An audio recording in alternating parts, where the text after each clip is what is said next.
Hi, and welcome to a brand new episode of the Indulge podcast with me, Roma Laishram. It's been a while since I've done a podcast, and I'm super excited about my special guest on today's special episode. Thank you so much for tuning in. I'm in conversation today with the Consul General of Netherlands to South India, Mr. Ewout de Wit. Thank you so much, sir. I hope I got your name right. You got my name correct. Thank yes. God. We love talking to people who represent different countries in India. And one of the conversations that we like to have with them is how they can culturally contribute to the city that we live in and the country in general. So our conversation is going to be about your experiences in India, what you're bringing to the table when you come to India, and things like that. Thank you so much for your time. And let's quickly get into the conversation. Sure. You've been here for 10 months now. More or less, yes. More or I less. arrived in August, yes. So tell me, when you are sent from Netherlands to a city like Bangalore, what is the first focus that you have in mind? For us, in Bangalore, the focus is very much on what we call economic diplomacy. Our consulate here started in 2018 because of the economic developments in South India. And Bangalore for us was a logical spot to place our new consulate. And as I say, economic diplomacy, it is supporting Dutch businesses that have an interest in South India or that are based here in South India, but also trying to connect South Indian companies and research organizations to Dutch organizations to work together on solutions for the future. That's what we say is our main aim of our presence here in Bangalore. But I'm sure you also take it forward and you have cultural liaisoning with the country and with different departments of the country. So as a cultural ambassador, what do you think is the focus that you would like to bring to a city like Bangalore? Yeah, so we do also organize some cultural events. It's a bit more limited, but what we try to focus on when we promote Dutch culture is really to promote Dutch culture and to also use it to show a little bit of what country we are. So we try to mix it sometimes with a little bit of a message. Recently we did a World Press Photo exhibition, but the theme was the resilience of women, linking very much to a feminist foreign policy that we are having at the moment. But we also sometimes have concerts, especially, for example, groups that have a little bit of a mixed background to showcase that in the Netherlands it's not one culture, but that we are lots of different people working together, coming from different places in the world. Nice. Even without our involvement, some of the Dutch culture finds its way to Bangalore. Absolutely. We had some of the famous DJs here Very recently. true, very true. I think a couple of months ago there was the Venga Boys. True. So this is also Dutch culture, and it's good to see that even without our support, there is already these cross connections. Lovely. And where possible, we can see whether we can support a little bit of these initiatives as well. Super. Incidentally, in Indulge, we carried Venga Boys on our cover, and you should definitely check that interview out. Okay. You have an ongoing program, I know, where you're introducing Dutch culture in the Netherlands to Bangalore specifically. Could you tell us a little bit about that? Yeah, so it's the last few weeks we've had Netherlands Meets Bengaluru series, not only focused on culture, but highlighting the connections we have to Bangalore and the region, and also some of our policy priorities. So the World Press Photo exhibition I mentioned was part of that. But also we did a cycling event, for example, to promote cycling as the most sustainable form of transportation. In the Netherlands, we are a world leader. Absolutely. So by supporting some of the local initiatives, we try to help them with a bit of visibility and with our presence also maybe make sure that local authorities are in touch with them and we can highlight that a little bit. So we did that as part of the campaign. We had our National Day, so our King's Day. We hosted a nice event. We had an event with NASCOM on women in tech. Things like that, all to highlight our connections, to showcase our network and the variety of things we do, but with a few of our policy priorities from the Netherlands government that we want to highlight wherever we are in the world. Super. So you are kind of touching everything that the Netherlands could contribute to, Indian culture and society and economy too. And you're talking about industry and things like that. How long will this campaign go on? The one that you're doing with Bangalore in Well, specific? more or less, this campaign we finish now. We've done about 5 weeks of several events per week to make sure that the message is visible. If you do one-off events, people don't really notice. But once you do a few in succession, and especially on social media, it has given us quite a bit of feedback. For example, on women's rights, which was a main theme, and gender equality. Just because last year our government decided on this feminist foreign policy, we thought it good to use this event to highlight it. So for this year, the campaign is now more or less at an end. But for next year, we can look at a new series of events, because I think it's good to do something like that, and then maybe also include a little bit more of a cultural component as well. Now, you are the Consul General for the Netherlands to South India. You also have a colleague of yours who heads an office in Mumbai, I suppose. How different is the kind of focus that your Mumbai office and a Bangalore office might have? Yes, so in Mumbai, again, also the focus is very much on economic diplomacy. But I think the main difference is innovation. Tech and innovation is really what is happening in Bangalore. In Mumbai, they focus on other things such as ports and logistics, finance. But here, the focus is very much on innovation and tech. I have a lot of colleagues that are on a daily basis in touch with all the organizations in Bangalore, doing research programs together, supporting startups both in India and from the Netherlands to reach each other. And it's always this innovation angle that we highlight. That makes us special in that sense here in Bangalore. Absolutely. Also, there are very few consulates in Bangalore. So when someone does come here, we know that they have a special connection to the city. I'm in conversation with the Consul General of the Netherlands to South India. And we are going to now switch our focus to something slightly more casual. A lot of people don't know too much about Netherlands. Especially in India. Because I think the problem in India is we look at Europe as one idea, but Europe has so many parts. So what would you think would be the most familiar thing for an Indian first visiting Netherlands? Yeah, of course, the first connection that people have is, Amsterdam. But I always say the Netherlands is so much more than Amsterdam. Even though we are a small country, there is so much more to explore. People also have this old idea of wooden shoes and windmills, which is good as it was used to promote the country for a long time. But I see it as my duty to make sure that what people see in India is also a very innovative, modern country. So yes, we have our history and we have our traditions, but I would very much enjoy if people also recognize the Netherlands for coming up with very creative, innovative solutions for practical problems. I think that's one of our core strengths. Look at water, what has been a threat for our country for ages. And that's why we've developed this fantastic technology on water management, on protecting our country from too much water. And now with climate change, we also have to learn how to adapt to having not enough water, especially in summers. That's becoming a problem now. So there, even we can learn from other countries, like India, where there is experience from long time on how to deal with periods of too much rain and then having drought periods.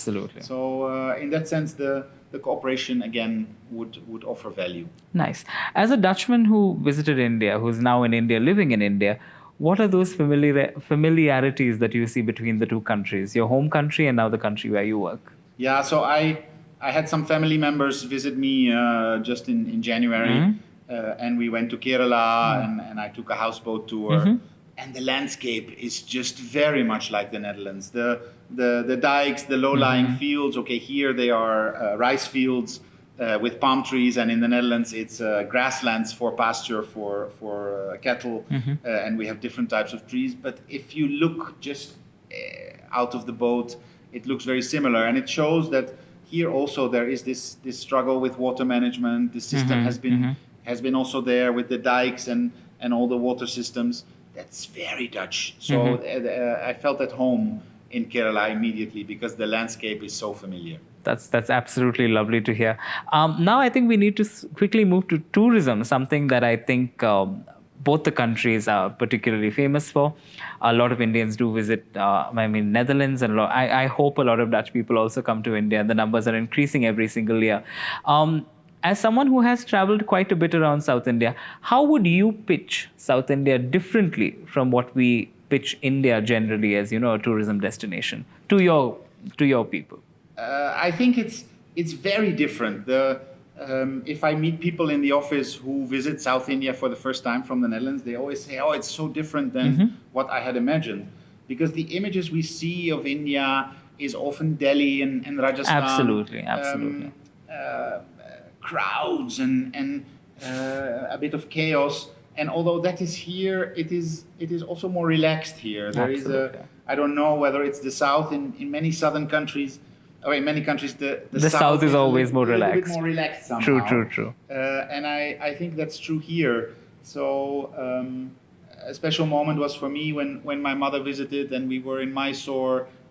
We just sat on a square in front of the market for an hour, just watching people go by, and nobody was bothering us. We could just sit there freely. I think that's not the idea that people in the Netherlands have. True. So I like that more laid-back atmosphere. People are very friendly. I can walk here in Bangalore, also in the street everywhere, without being harassed. I think that's something special in the south. And I love the greenery. I mean, it's so green and lush. I've made trips here from Bangalore to Coorg and to Chikmagalur. Beautiful areas that I don't think are on the tourist radar for people from the Netherlands. They go to Agra and Delhi and Rajasthan and think that's India. But there is so much more to explore. Nice. Yeah. There's another side of India waiting to welcome them. Since you've traveled quite a bit now, even though you claim you haven't, what is that one dish from India, or that one food that blew your mind? Something that really captured your attention? Well, I'll be honest, it's maybe not too special, but I very much like idli. Ooh, so okay. This is something I had never had before I came to Bangalore. I had never heard of it. I was fortunate that when I had just arrived, we had a space mission from the Netherlands, and one of the members was actually an Indian born and raised in Bangalore. So he took us to this Brahmin's cafe, I think, and we tried idli and dosa and idli with some, coconut chutney or peanut chutney is actually my favorite. Ooh, lovely. I know that's not necessarily the Karnataka version, but idli with chutney is really a favorite breakfast dish of mine. So whenever I see it and it's available, I will take it. Yeah. I'm so happy because that is one of the healthiest breakfasts people keep claiming. So now, since you've been in Bangalore for 10 months, and I'm sure you've checked out the scene here, the party scene, the shopping, places you could walk, you could visit. If someone's coming down from the Netherlands, what would you recommend that they do in Bangalore? Things that they must do when they're here? Yeah. So far, I've taken all my visitors on a walk in Cubban Park. Lovely. I have the fortune that I live quite nearby, so it's even walking distance from my house. I love the greenery and the big trees. Even for friends who live in Delhi, for example, they were amazed to see such a lush park here in the city. And if you walk there in the weekend, you see Indian life. You see people sitting together, playing some games together, walking, families going out. So that's really a favorite of mine. I also, take them to see a few of the sites. Vidana Sauda is absolutely something that Karnataka can be proud of. Bangalore Palace is also not too far away. True. These are the more usual on the tourist map. Tourist tricks. But a walk in Cubban Park or Lalbagh for that matter. But I prefer Cubban Park because it's so close. Yeah. Nice. you've been in Bangalore largely. I mean, your posting has been in Bangalore, but which is the other parts of India that you like visiting, that you like spending time at? I actually like Delhi. I've been twice now in the past 10 months, and I was maybe lucky because both times the weather was relatively Very good lucky, and there very was not so lucky. much pollution. But I like the vibrancy of Delhi as well. I have friends in Goa. I had a great time, very laid back, very relaxing. So I enjoyed that as well. And I've been only a little. I made only a little trip to Rajasthan, so I haven't been to the famous tourist places. I wanted to explore South India first, so Lovely. before I venture further out. Super. Now you've almost been here for a year, and I'm sure you have a lot of plans on the kind of work that you'd like to do in India. Where do you think your focus is going to be for the next year? Yeah, so it will remain on innovation and supporting cooperation between Netherlands and Indian entities on innovation. The world is facing a lot of challenges on climate change. We need to change our economy, and I think by working together we can make steps. Nice. And it can be in all kinds of different fields. We also have a good focus on agriculture and trying to develop agriculture and horticulture here, especially in South India. But again, also with some tech solutions. So how can we adapt Dutch technology to the Indian situation? What lessons can we learn from India? What technology can we take from India to try to work for a better life for everybody? Nice. Satellite data, all these things are very much abundant here in Bangalore. So that's I think, or I know more or less where the next year I will still be focused on. It's on this innovation and tech cooperation. And as Bangaloreans, what can we look forward to? Will you be bringing more cultural extravaganzas to us? Extravaganza might be a lot, but yes, I think we will continue to look for opportunities to bring maybe some Dutch artists. It would be nice if there is a link with something local, a masterclass that can be done. We had a jazz group here last week, and together with the Bangalore School of Music, they also did a masterclass there. Things like this is what we look for, not just to have a performance, but to see if there is some interaction possible. Our budget for that is limited. Actually, our cultural fund is managed mainly by our embassy in Delhi. So there's also calls for proposals for organizations that want to do something. Once in a while, we will ask, hey, if you have a good idea, please submit it and see if we can fund it. But if there is smaller events, we are happy to support. And even with my presence, sometimes I can highlight things. So I will continue to work on this promotion of cycling, for example. Nice.